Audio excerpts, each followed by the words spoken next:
Our topic today is going to be Hawaii, crossroads of the Pacific. Hey guys, our story today starts with a fellow named James G. Blaine. And James G. Blaine is going to serve as Secretary of State for 2 American presidents. One of those presidents, James Garfield, is going to get assassinated at a railway station. So, that kind of sets the mood of this entire period that we're going to delve into, because we're in a time in which everything seems like the Game of Thrones without dragons. This is an age of empire. This is a period in which countries are going to be looking around the world for places to conquer, for places to take, for places to colonize. And who, by the way, is the greatest, biggest colonizer that we have ever seen in the entire world? It would be, the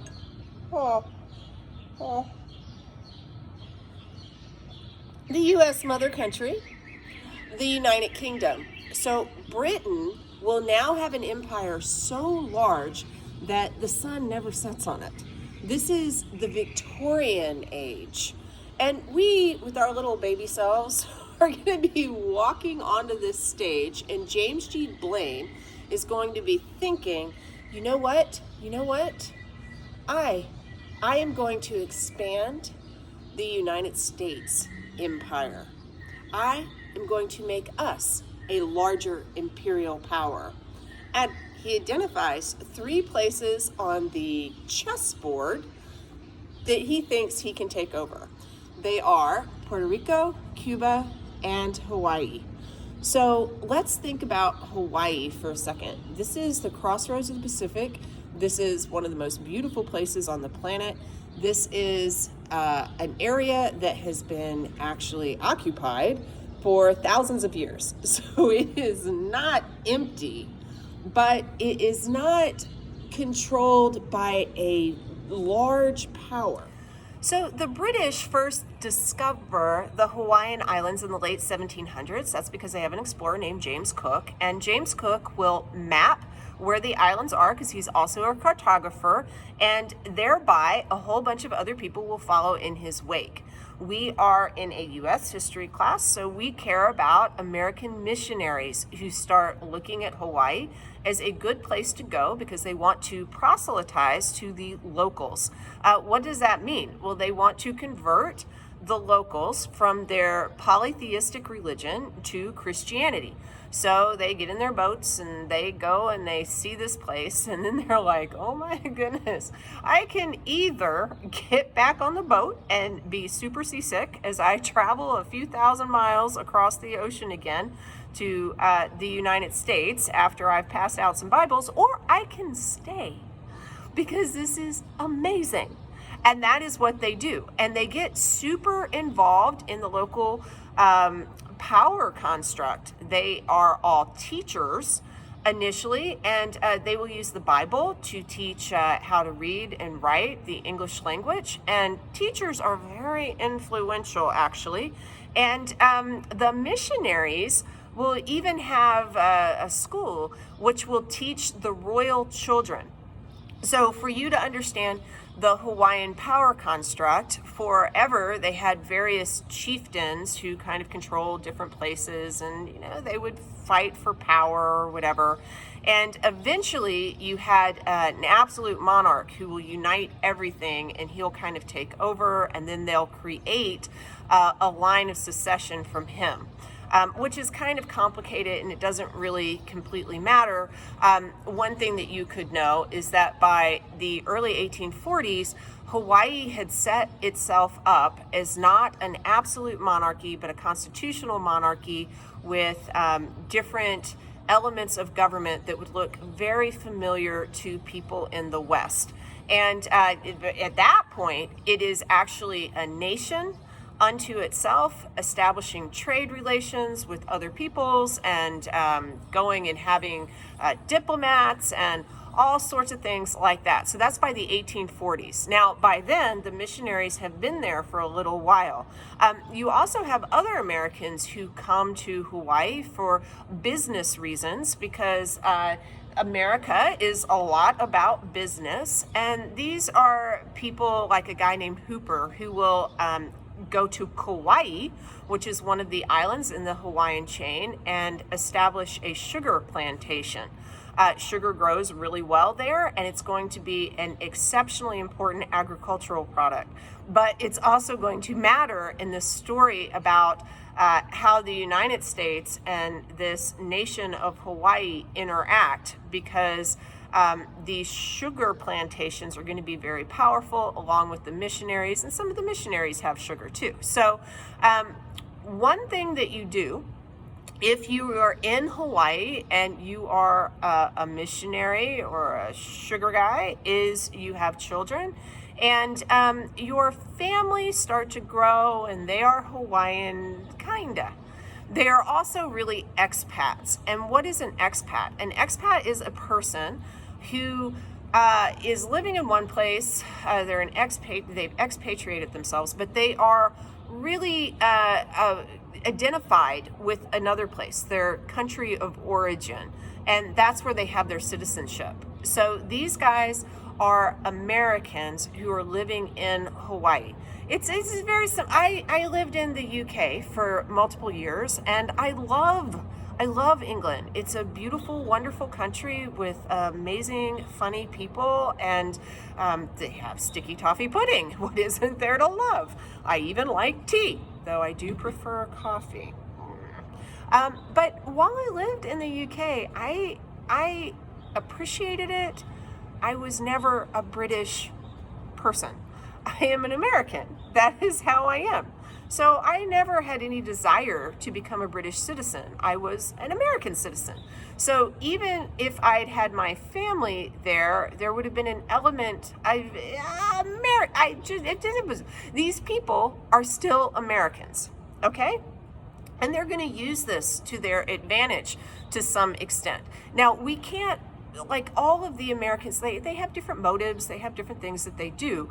But as time goes by, you're going to have some of the Americans look to the United States, and they're going to help push for something called a reciprocity agreement that deals with sugar. Now, the Hawaiian monarchy is involved in this negotiation, but what happens is there are tariffs on sugar, which is a tax, right? If you lower the tariffs or you get rid of the tariffs, and other countries that sell sugar have tariffs on their goods, people will buy the sugar from your country because it doesn't cost as much. So Hawaii is going to get a reciprocity agreement, in part because of these Americans who are engaged in sugar. And that is going to change agriculture, because you're going to have a whole bunch of people just getting the sugar business, right? And the economy is going to become very dependent from the time of this reciprocity agreement, which is first put together in the 1870s onward, on this one crop. So the thing is, if you become dependent on a crop, what happens when that reciprocity agreement goes away and people stop buying all your sugar? So before we talk about the recession that's definitely going to happen, we need to kind of also think about what's going on in the government in this period. And a lot of the foreign settlers who had come to Hawaii and established families are going to want more and more power, and they are going to gather together in a group called the Hawaiian Rifles. And in 1887, they're going to go to the ruling king in that period and tell him that he needs to change the Constitution. He needs to make the monarchy less powerful and a legislative body more powerful. And they want more democracy, but they want to tie democracy to land ownership, which means they're going to have a lot more votes than, say, people who had always been in Hawaii, who don't own land in the same way, because a lot of these guys have these big sugar plantations. So this is a very big thing, and this is one of the reasons that Hawaii is very controversial. The Bayonet Constitution, as its name, I don't know why they don't name it the Rifle constitution, but the bayonet constitution is it's kind of it's not fair. Shortly thereafter, you're going to have Queen Liliuokalani replace her brother on the throne, and she's going to have quite a mess on her hands. The reciprocity agreement will disappear, and the economy will collapse, and she will look around, and everything is kind of really bad, and this constitution was really bad, and she's going to say, you know what, I need to kind of cut these expats down to size, and what I'm going to do is I'm going to propose a new constitution that will restore some of the suffrage to Native Hawaiians, and and the expats are like, no. So what they do is they form a committee of public safety, and they say the Queen is going to be threatening American interest, and they're just looking out for other Americans. By the way, this is not a large group of people. It's a very small group, but they're very connected. And did you guys remember the beginning of this video when I was talking about James G. Blaine, the Secretary of State, and that there were 3 places on the map that were worth taking? They were Puerto Rico, Cuba, and Hawaii. Well, with this Committee of Public Safety, you've got an ambassador to Hawaii saying the Hawaiian pear is now fully ripe. It is the golden hour for the United States to reach out and pluck it. And so what happens is, to protect the Americans, some Marines are dispatched onto Hawaii, and they march up to the Queen's Palace, and they say, well, you got to protect the people. And she immediately hands over her power, but she does so thinking that she will later have an investigation. The United States will look at what has gone down, and they will restore her to the throne.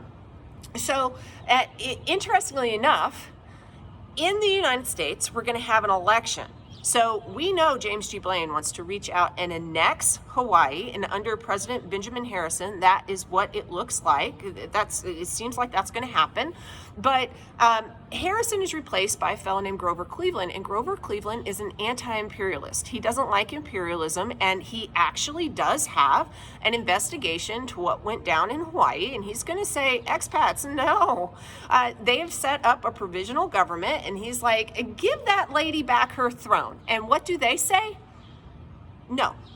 Now, this kind of puts the president in a bad spot, because what are you going to do? You're going to overthrow Americans in this other place? So what he does is he kind of just delays this whole annexation thing, and we have this giant conversation in the United States, which is really sort of weird. You have different people who want to annex and different people who don't, and some of this is influenced by social Darwinism, and some of it is influenced by the social gospel, and a lot of it is going to sound really uncomfortable for Americans today. But the social Darwinists argued that, why would we want to annex Hawaii anyway? Because if we do, our territory is going to turn into a state eventually, and then they'll have political representation, and they are of a lesser race, and they're not going to really know what to do with democracy, and that will make our democracy weaker. Then you'll have some of the social gospel types who are well-intentioned, like a social Darwinist would be John Fiske, and then you'll have a social gospel type like Josiah Strong, who will say, well, but we need to annex Hawaii because it's the white man's burden. We need to improve them, lift them up, and that's what we need to do. Well, we just have this debate back and forth, and we're not going to do it, except for Grover Cleveland leaves office, and we have another election, and a new guy comes in. His name is William McKinley. And William McKinley will let this debate continue until he sees Japan dispatching warships to Hawaii. And then he's like, you know what, guys? I don't know about this other debate, but I really need to have Pearl Harbor as a harbor for the United States, because it is very strategic, and Japan is going to reach it. If I give the Queen back her throne, Japan is just going to take the Hawaiian Islands. So he annexes Hawaii instead, and then it will be a long road to statehood, which is granted to Hawaii in the 1950s under Dwight Eisenhower. So that's this basic, very general story of what goes down in Hawaii. It is not covered in glory. It is part of the age of empire. And, are Hawaiians better off as part of the United States, or would they have been better off as a Hawaiian nation? I don't know. There is no monolithic opinion in Hawaii itself. It's complicated.